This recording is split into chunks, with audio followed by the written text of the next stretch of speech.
ក្រុមហ៊ុន Coca-Cola រៀបចំកម្មវិធីចាប់ឆ្នោតផ្សងសំណាងយករង្វាន់ធំដល់គូស្វាមីភរិយាថ្មី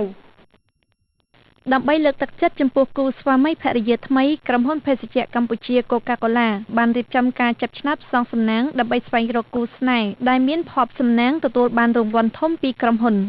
បើតាមការលើកឡើងរបស់លោកស្រីគង់កុសលប្រធានផ្នែកទីផ្សារនៃក្រុមហ៊ុនភេសជ្ជៈកម្ពុជា Coca-Cola នៅក្នុងកម្មវិធីចាប់ឆ្នោតផ្សងសំណាងដល់គូស្វាមីភរិយាថ្មីប្រចាំឆ្នាំ2013បានឲ្យដឹងថាកម្មវិធីអាពាហ៍ពិពាហ៍សម្រាប់គូស្វាមីភរិយាថ្មីបានចាប់ផ្ដើមពីថ្ងៃទី1ខែតុលាដល់ថ្ងៃទី31ខែធ្នូឆ្នាំ2013ហើយគូស្វាមីទាំងអស់នឹងមានឱកាស2ដងដើម្បីឈ្នះរង្វាន់នេះ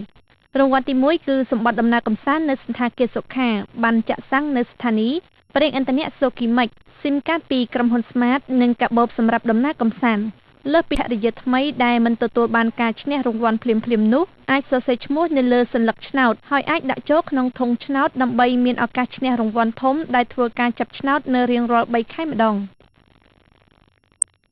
ព័ត៌មានសេដ្ឋកិច្ចដែលជំរាបជូនដល់អ្នកខ្ញុំនៅពេលនេះចាប់តែប៉ុណ្ណេះជាបន្តសូម